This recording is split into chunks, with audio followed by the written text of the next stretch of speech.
البحرين إلى كسرى فلما قرأ مزقه فحسبت أن ابن المسيب قال فدعا عليهم رسول الله صلى الله عليه وسلم أي مزقوا كل ممزق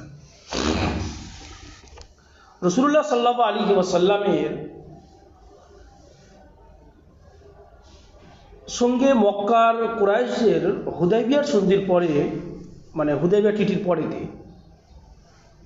বিভিন্ন দেশের শাসকদের সাথে চিঠির আদান প্রদানের একটা ব্যাপার হয়েছিল। আমুল উফুদও বলা হয়েছে, ফাতে মক্কার পরের বছরটাও তাই, আর হুদাইবিয়ার পরের বছরটাও তাই। রাসূলুল্লাহ সাল্লাল্লাহু আলাইহি ওয়াসাল্লাম এই সময়তে বহু চিঠি পাঠিয়েছিলেন। রাসূলুল্লাহ সাল্লাল্লাহু আলাইহি ওয়াসাল্লামের এই চিঠিগুলোর উপরে বাংলাতেও বই আছে, আমার কাছেও আছে। আর চিঠি কতগুলো পাঠিয়েছিলেন হাদিস শরীফের কিতাবে 5টা, কোনো কোনো জায়গায় 6টা মোট চিঠির কথা পাওয়া যায়।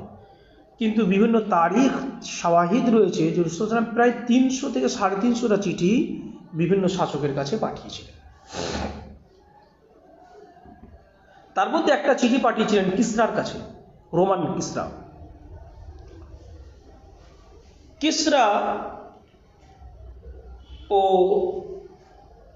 ছেলের নাম ছিল পারভেজ,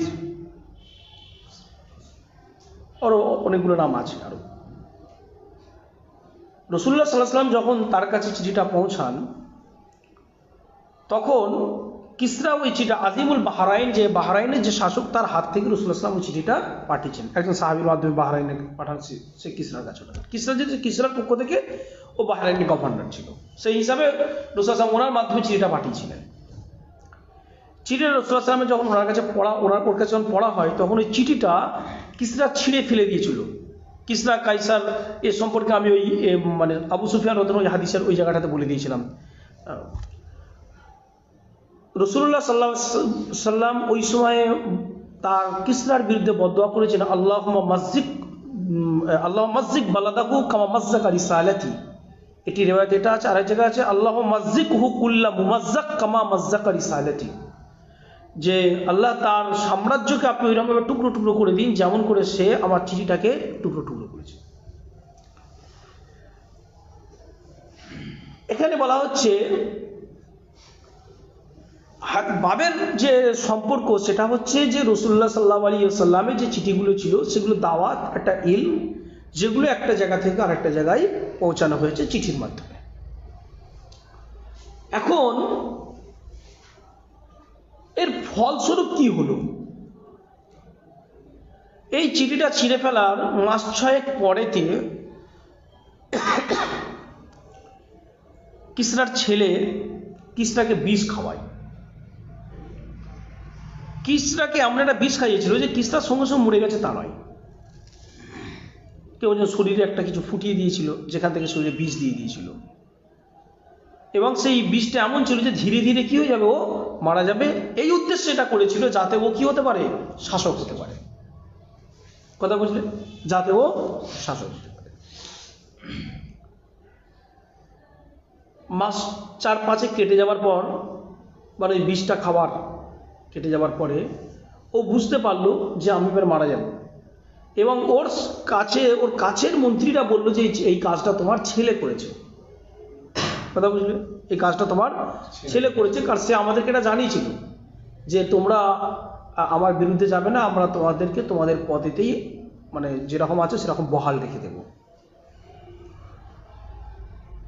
কিসরা ও মানে এই হেকিমি যে দাওয়া হয় না, যেটাকে হিন্দুরা বলে থাকে আয়ুর্বেদিক দাওয়া, ওই ওষুধ ও ভালো, ওর নলেজ রাখতো এবং ওই কাজও করতো। ওর একটা আন্ডারগ্রাউন্ড রুম ছিল, প্রাসাদের নিচে একটা আন্ডারগ্রাউন্ড রুম ছিল, সেখানে ওই ওষুধ নিয়ে গবেষণা করতো, ওষুধ নিয়ে গবেষণা করতো, এটা সেটা মিশিয়ে বিভিন্ন ওষুধ তৈরি করতো, তিরিয়াক তৈরি করতো বেশি, মানে যেগুলো রোগকে প্রতিহত করবে, মানে অ্যান্টিবায়োটিক যেগুলো হয় সেই রকম ধরনের ওষুধও বেশি তৈরি করতো। আর ওর যে ছেলে ছিল পারভেজ বা সবেশ, দুটো নাম ওর, তো ও মানে খুব যৌন আকাঙ্ক্ষিত লোক ছিল। ও সবসময় ওর ব্রেনেতে সবসময় এটা খেলতো, মানে মহিলা সংগ্রামটা ব্রেনে সবসময় খেলতো সবসময়, মানে ওইটা কোনো নেশায় পরিণত হয়ে গেছিল ওর। আর এটা ওর বাপ জানতো। ওর বাপ একটা ওষুধের ওপরে ওটা ওদের ভাষায়, রোমানিয়ান ভাষাতে লিখে রেখেছিল যে এটা হচ্ছে দীর্ঘ সময় মানে এই শারীরিক মিলন করার ওষুধ আর কি। একটা বিষের এতে একটা পাতা এরকমভাবে বেঁধে দিয়ে তার উপরে ওইটা লিখে দিয়েছে, লিখে ওখানে রেখে দিয়েছিল। তো বাপ মরে যাওয়ার পরে ও যথারীতি রাজা হয়। রাজা হয়ে ও ওই ঘরটাতে একবার যায়, গিয়ে ঘাটাঘাটি করতে করতে ও যেন একবারে একটা অমূল্য সম্পদ পেয়ে গেছে। আরে আব্বাজান এটা রেখে গেছি, কি জিনিস। তো ওটা থেকে একটু পান করে, কথা বুঝলেন? পান করতে উনি একটা অনন্ত জীবনে উনি চলে যান, মারা যায়। মারা যাবার পরে ওর বোন তখন এতে বসে, মানে সাম্রাজ্য বসে। রাসূলুল্লাহ সাল্লাম তখন বলেছিলেন যে ওই কম ধ্বংস হয়েছে যারা কোনো মেয়েকে তাদের শাসক করে নিয়েছে, যখন রাসূলুল্লাহ সাল্লামের কাছে খবরটা এসে পৌঁছায়। কথা বুঝলেন? ও কিসরারই মেয়ে।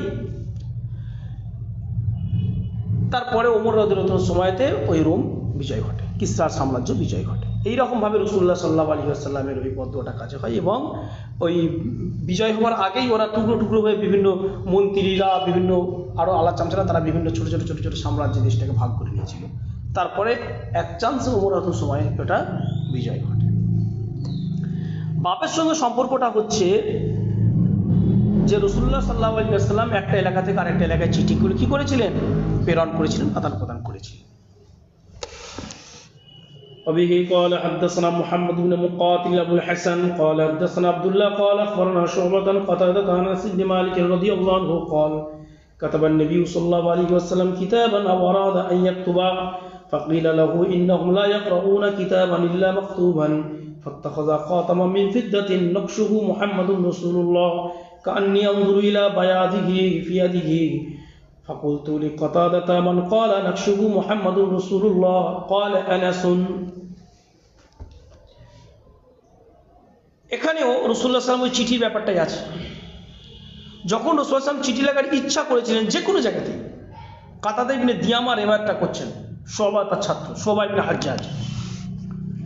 এই রেওয়ায়াতের মধ্যে আছে আনাস বিন মালিক রাদিয়াল্লাহু তাআলা বলছেন রাসূলুল্লাহ সাল্লাল্লাহু আলাইহি ওয়াসাল্লাম যখন চিঠি লিখলেন অথবা বলছেন চিঠি লিখতে চাইলেন, তখন সাহাবারা বললেন এনে চিঠি লিখলেন, মানে যখন চিঠি লেখা হয়নি, মানে চিঠি লিখতে চাওয়াটাই এনে আউটার রাবির সন্দেহের কারণে, কিন্তু মূল উদ্দেশ্যটা হচ্ছে চিঠি লিখতে চাওয়া। তখন চিঠি লেখা হয়নি, ইচ্ছা করলেন চারিদিকে চিঠি লেখার। তখন সাহাবারা বললেন যে কিসরা, কাইসার, নাজাশি এরা সব ওই স্ট্যাম্প দেওয়া ছাড়া চিঠি গ্রহণ করে না কারণ ওরা তো মানে রাজা বাদশাহ, তো ওরা একটু প্রুফ জিনিস চাই যে সত্যিকার ওখান থেকে আসছে, সেই হিসাবে ওরা সেটা গ্রহণ করে। রাসূলুল্লাহ সাল্লাল্লাহু আলাইহি ওয়াসাল্লাম রূপো দিয়ে একটা আংটি তৈরি করান যাতে লেখা ছিল মুহাম্মাদুন রাসূলুল্লাহ, নকশ তার ডিজাইনটা করা ছিল মুহাম্মাদুন রাসূলুল্লাহ। কথা কি বুঝতে পেরেছ?